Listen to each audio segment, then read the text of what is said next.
Okay, we start a new section today. И сегодня мы начинаем новый раздел. And this new section focuses on looking at the dispensations themselves. И этот новый раздел, он фокусируется на рассмотрении собственных диспенсаций. But we're introducing the new concept of covenants. Но мы при этом еще начнем использовать новую концепцию завета. One of the things that I've pointed out is that Одна из вещей, на которые я уже указывал, которую упоминал,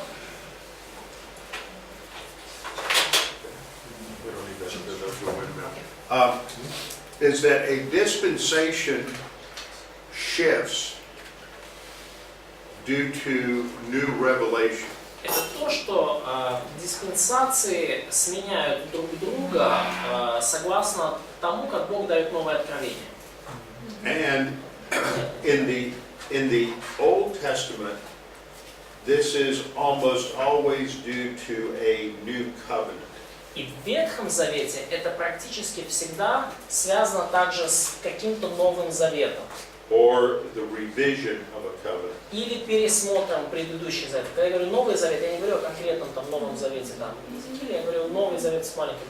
Да?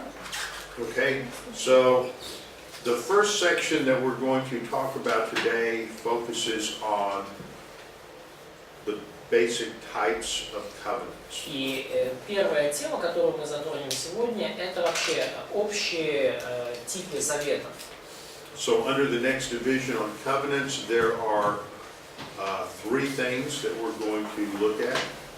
И вот под следующим пунктом, вот, Римской 1 Заветы, есть три вещи, которые... Точнее, семь подпунктов, да? Вот под первой Римской Заветы есть 7 подпунктов А, Б, С, Д, Е, Ф, G, и это вот базовые, то, что касается завета. We will make, first we will define what covenants are and the types of covenants. Во-первых, мы дадим определение того, что такое завет, и также определим, какие типы есть завета. Then we will see where these covenants were made. И потом мы увидим, когда эти заветы заключались. And then a couple of other points about it. И еще несколько там пунктов будет на этот счет. Okay, so to begin with, there are the basic definition of a covenant. И начнем мы с вообще базового определения завета. Generally, it is a legally binding agreement between two or more parties. Юридически это некое обязывающее соглашение или обещание между двумя сторонами. And it obligates one or both parties to a specific course of action. И это соглашение обязывает одну или обе или более стороны к какому-то обговоренному действию. Это у вас под Римской 1. Да, я прошу прощения, Арабской 1. В разделе А определение. Or, let's say, or fulfilling specific responsibilities. Или мы можем переформулировать так, что этот завет, это соглашение обязывает к исполнению определенных обязательств. For example, if you are going to get a loan from a bank, например, если вы хотите получить в банке кредит, you enter into a contract with the bank, вы подписываете определенный кредитный договор с банком. and the bank agrees to provide you with a specific amount of money, И банк обязуется вам обеспечить какую-то определенную сумму денег, and you agree that in exchange for a specific cost or price for that money, that you will pay it back at a certain amount per month. А вы обязуетесь, что, согласно там уже какой-то дополнительной, по дополнительному проценту, который до этого берется за использование этих денег, вы будете ежемесячно выплачивать возврат долга. So let's pretend that I'm the bank. Давайте представим, я банкир. Okay, and Vova comes to me and he wants a loan. И Вова ко мне приходит и хочет денежек одолжить. He's going to buy a car. Хочет машину. And so, how much? What's the normal interest rate for a car loan here in Kiev? Здесь, в Украине, какой нормальный процент за банковский кредит на машину? 15%. 15%, 26, 25, 26. 36%? 25 or 26. Oh, И люди берут Whoa. другого And some people are taking that because there is no other options. that is expensive money. Это очень дорогие деньги. Yeah. Very expensive. Очень дорогие. Okay, let's say, so Vova comes in and I check his credit. И, представьте, да, Вова приходит, он проверил там свою кредитную, и я проверил свою кредитную, его He кредитную has a историю. good job. У него неплохая работа, He has some money in the bank. у него уже какие-то денежные банки лежат, So I make an agreement with him, и a я loan заключаю с ним for- договор, соглашение. 15%. На 15%. Я хороший. Okay? And then Sergey comes in, И потом приходит Сергей. and Sergey's younger, А Сергей помоложе. not so much credit rating, Не настолько там еще заслуживающий доверия. and we enter into a contract И мы тоже заключаем с ним договор. for 25%. С Сергеем уже на 25% заключаем. Now, can Sergey decide that he is only going to pay 15% like his friend Vova? Но может ли Сергей решить, что я буду платить только 15%, так же, как мой друг Вова? Can he? No, he can't do that. Нет, он не может так решить. And the contract also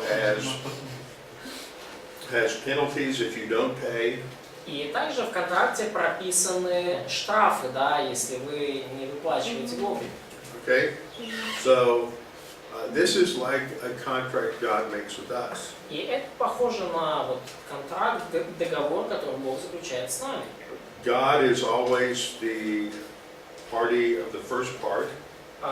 Всегда Бог является стороной такого договора, самой первой, изначальной стороной. And some covenants are with all of mankind, И некоторые заветы это между Богом и всем человечеством, and other covenants are just for Israel. некоторые заветы они только с Израилем. So it's important to identify the persons involved in each covenant. И потому очень важно идентифицировать людей, которые участвуют в том или ином завете. And it is important to recognize that that covenant is not with other people. И очень важно понимать, что если завет заключен с между этими личностями, да, с этой группой, то это не касается других. So if I have a contract with Vova, И если у меня, допустим, заключен какой-то договор с Вовой, and I send him mail и я ему посылаю письмо, related to that contract, связанное с этим контрактом, and I say, oh, you have done a good job of paying me back, и я говорю ему: слушай, ты так хорошо справляешься с этими выплатами, I'm going to offer you other special deals. и я тебе хочу предложить еще одну особенную сделку, выгодную. Can Sergey write the bank and say, let's say he gets, the mail is delivered to him instead of to Vova, И представьте, там, по какой-то там, как-то получилось, что письмо к ему доставили, к Сергею, а не к Вове. and he opens the mail И Сергей открывает письмо, адресованное Вове, and says, I want this good deal. и он говорит: вау, я тоже хочу такую сделку заключить. Can he fill out the form and submit it so that Может he ли он gets that deal? заполнить там форму определенную и послать ее мне, чтобы он заключил такую сделку? Он типа ее запомнит. So he could, technically, he could try, but Yeah, it's not his mail. He's reading somebody else's Но mail. это не его почта, он читает чужую почту. Okay? Изменить прізвище, ім'я і воду. And, but one other point in the analogy, Ну вот еще один такой пункт в этой аналогии. the language of my contract with Boba Язык, на котором записан, да, мой договор с Вовой, is going to be very similar to the language of my contract with Sergey. язык, вот, которым записан оба договора, будут очень похожи. Only the name will be different Только имена будут отличаться. and the percentage of interest will be different. И процентная ставка будет отличаться. А вообще, как бы, ну, язык будет один и тот же. And maybe the length of the payment plan and the amount of the payment will be different. И, может быть, ну, длительность вот этого плана выплат и процент выплат, да, объем, ну, сумма выплат будет другая, да, вот эти детали. But just because they are 98% the same doesn't mean Sergey can tell the bank that he wants the same deal. He's going to pay the same money that Boba pays. Но может ли Сергей на основании того, что контракты на 98% схожи, сказать, что я буду выплачивать банку столько же и так же, как и вот у Вовы записано? So the point is that God makes contracts or covenants with Israel. В чем идея? Бог заключает вот такой договор, завет с Израилем. So does a church age believer have the right to apply that to themselves? И имеют ли право верующие века церкви применять эти договоры к себе? No, they're in effect reading somebody else's mail. Но это все равно, что если они читают чужую почту. Now there may be things similar that also can apply in a general sense И, to the church. может быть, какие-то вещи, они будут похожи, и в каком-то общем смысле они могут быть применимы к церкви тоже. But that doesn't mean that they are a covenant or a contract party. Но это совершенно не значит, что церковь является частью, да, участником вот этого завета или договора. Okay, so when we talk about covenants, we have a general definition. И когда мы читаем о заветах, то вот у нас есть такое общее определение. And a biblical definition. И есть также библейское определение. The biblical definition is that this is a contract between God and man. Библейское определение завета – это контракт между Богом и человеком. There Ну, are, по-арабски. and what we're looking at is the primary covenants, although there are a couple of covenants that are not mentioned here, but they don't directly relate to this. Ну, и мы рассмотрим основные заветы, хотя, ну, тут есть еще несколько, которые мы не упомянем здесь. And that in biblical covenants, God is the one who initiates the covenant. И в библейском завете именно Бог является инициатором. And ultimately it is designed to, where God is obligating himself to graciously bless man. И контракт, этот договор устроен таким образом, что Бог берет на себя обязательство по своей благодати благословить человека. Now we have three different terms that we use.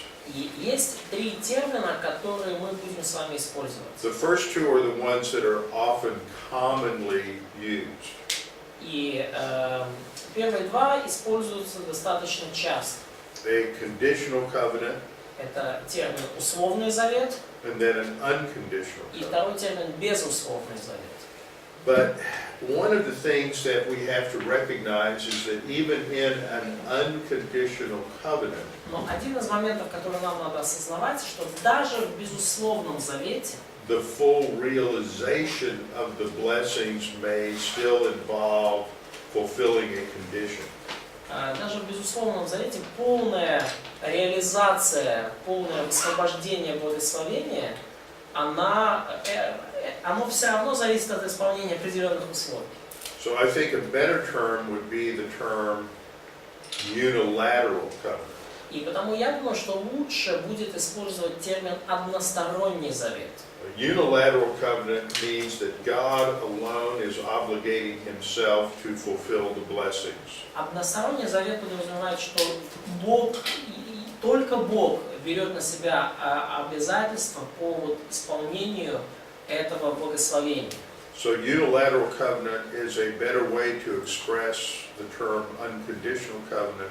И потому вот односторонний завет, этот термин лучше выражает суть того, что мы называем безусловным заветом. Okay, so let's talk first about the conditional covenant. И давайте поговорим вначале об условном завете. Это пункт арабская 3.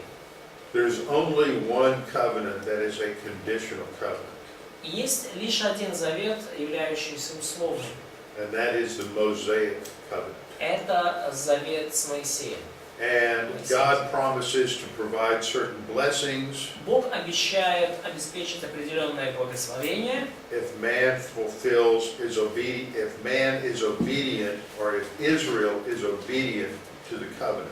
если человек, или в данном случае Израиль, будет послушен условиям завета. And God promises certain punishments if they do not fulfill the conditions. И Он обещает определенные наказания, если они не исполнят условия завета. And this is expressed in the idea of if you obey, then I will do something. И это выражается в такой идее или фразе, да, если ты послушаешься, то я что-то сделаю. If you obey, then I will bless. Если ты послушаешься, я тебя благословлю. An unconditional covenant А в безусловном завете is when God promises to give certain blessings to man, Бог обещает дать человеку определенное благословение, but it's not based on man performing anything. но это совершенно не основано на том, что человек что-то делает, что-то осуществляет. Now, in the ancient world, И в древнем мире you find both of these kinds of covenants present among the different in the different kingdoms, in the different nations. В древнем мире вы оба типа заветов можете наблюдать, как они заключались в различных царствах, да, между людьми.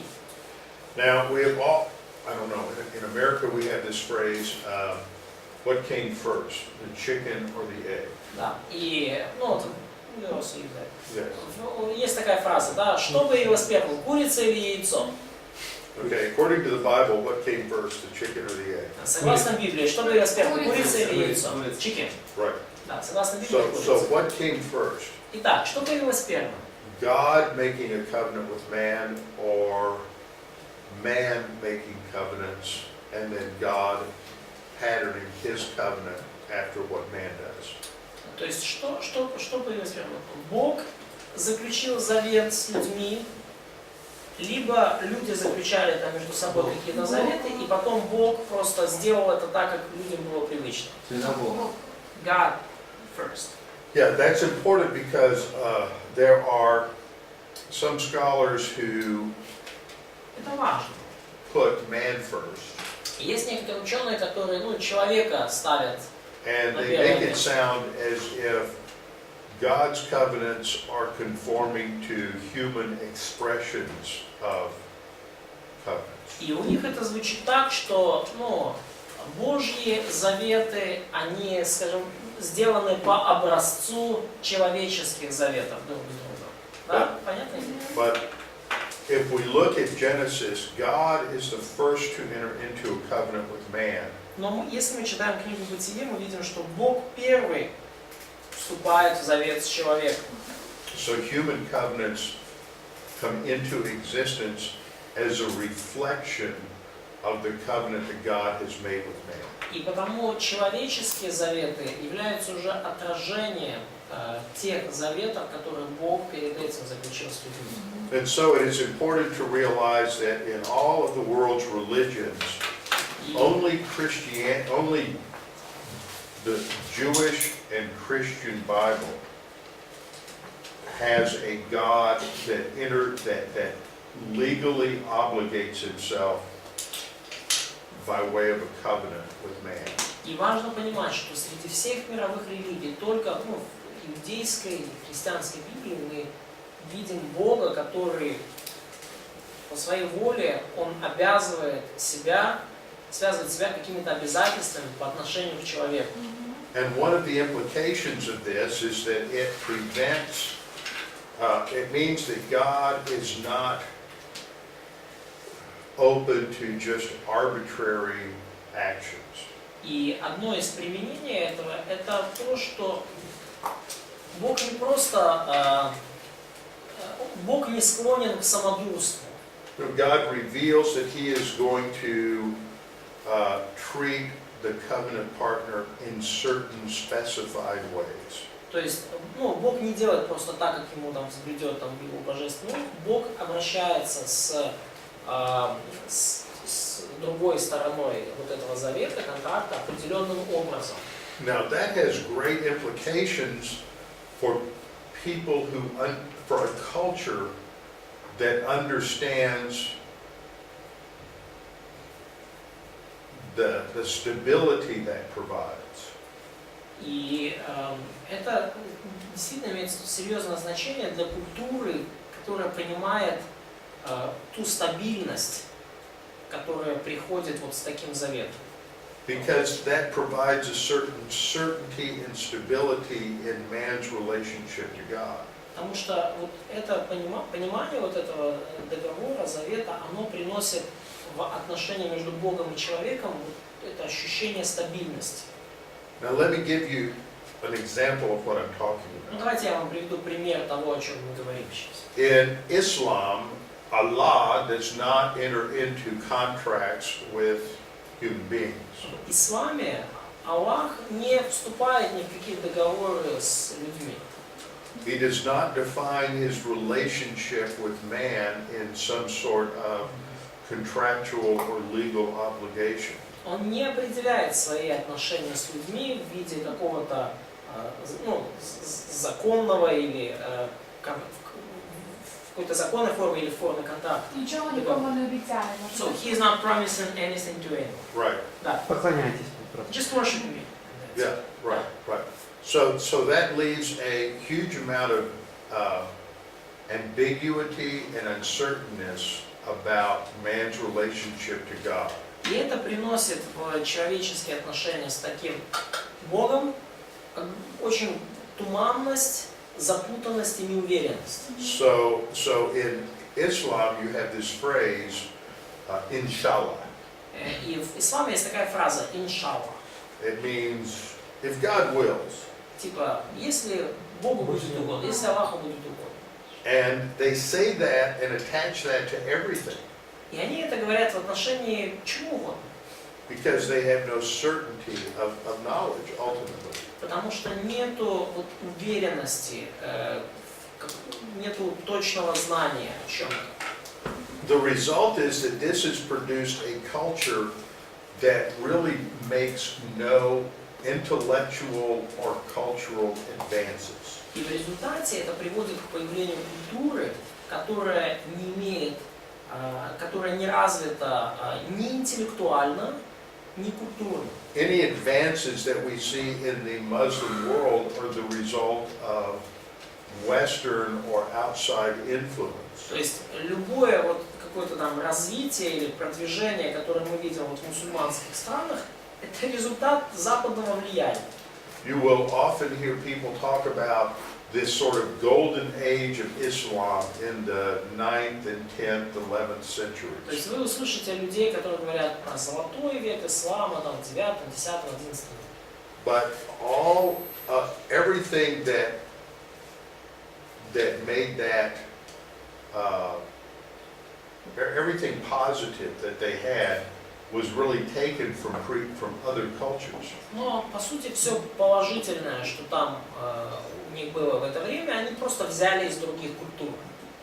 And sometimes it is said that the Arabs invented algebra. Ну и иногда там говорится, что вот арабы вот алгебру изобрели, вот арабские цифры. Okay, but, and even because the word algebra, anything with an AL at the beginning, this is an Arabic word. Ну и так вот говорят, вот даже, что вот все начинающееся на ал, да, вот алгебра, это вот все арабские слова. But essentially, algebra is simply a way to solve an equation to find an unknown quantity. Но по сути алгебра это просто искусство решить уравнение, чтобы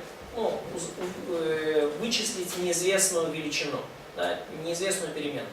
And even though algebra is simplified, there's evidence that long before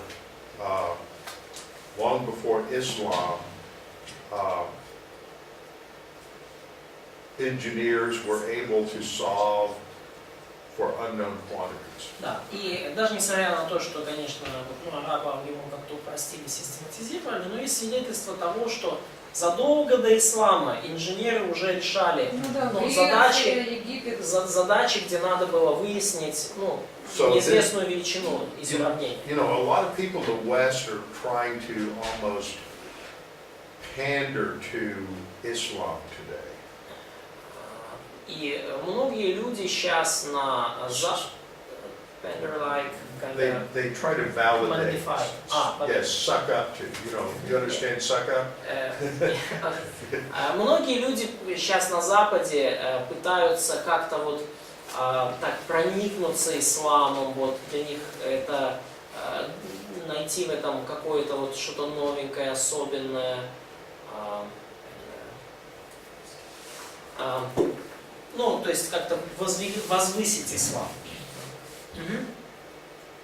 Okay, and so you often hear people try to validate this, but I'm just telling you this is a problem, and it goes back to ultimately everything will go back to how we perceive our relationship to ultimate reality. Да, ну и они вот как-то пытаются это вот оправдать, но по сути все сводится к тому, каким образом вообще строятся наши взаимоотношения с реальностью. С реальностью такой, какая она есть. In the Judeo-Christian heritage, there is a sort of a certainty because the foundation of man's relationship to God is defined contractually. И в иудео-христианском мировоззрении есть определенная уверенность, стабильность, потому что взаимоотношения, да, человека с Богом определены вот на языке контрактов, на языке договора, конкретно определены. But in non-Christian religions, they don't have this level of certainty and stability. Но в нехристианских религиях нету того же уровня уверенности и стабильности. So how many technological and cultural advances were developed by Africans?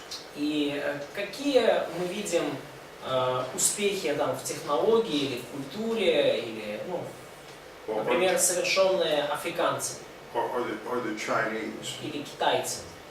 The Chinese invented gunpowder. Но китайцы изобрели порох, тут, да, огнестрельное оружие. Фарфор. This nice. But here's the point. What did they do with gunpowder? Да, но они изобрели оружие огнестрельное, да. Но что они с этим оружием сделали? See, they didn't develop firearms. They did not develop. То есть они изобрели порох, но они не разработали ружье. What I'm saying is that because in the West there is a foundation of security and stability, then man is intellectually free to develop and to expand. То есть, поскольку в христианском, в западном мире есть вот это ощущение стабильности и уверенности, то у человека появляется свобода интеллектуально развиваться и расти, и совершать какие-то достижения. Yeah. And so what I'm saying is we have to think about the fact that why is it that only Western civilization produces any kind of real cultural and technological advance beyond very primitive levels of living. То есть просто подумайте о том, да, к чему я клоню, подумайте, почему западная именно цивилизация совершает вот эти вот технологические, культурные прорывы по сравнению с другими культурами, которые живут очень. And this also has to do with the framework within society of law. И также это имеет отношение вот к вообще взгляду на общество, как на общество, где царит закон. Okay, so those are just some things to give you some things to think about. Ну вот это вам такая пища для размышления. They also mentioned porcelain as Chinese invention. As what? Porcelain as Chinese Porcelain. invention. Yeah, there's, but the issue is, but what do they do with some of these inventions? I mean, ultimately, I don't know about porcelain. Ну, насчет фарфора не знаю. Но идея в том, что не в том, что китайцы изобрели, что они потом с этими изобретениями сделали. Porcelain is like a type of, it's like a, Silk also. what? Silk. Silk. Yeah, but that's rudimentary. That's, I mean, with gunpowder, that's like the invention of gunpowder. What do you do with it? That you develop, Army. Certain applications that are not necessarily evident at the beginning. То есть, ну, например, когда речь идет о оружии, да, то есть изобретение пороха, да, какие вы из изобретения пороха дальнейшее делаете применение? Okay, Как well, вы дальше это we're используете? past our break. Let's take a break. Давайте сделаем пока перерыв.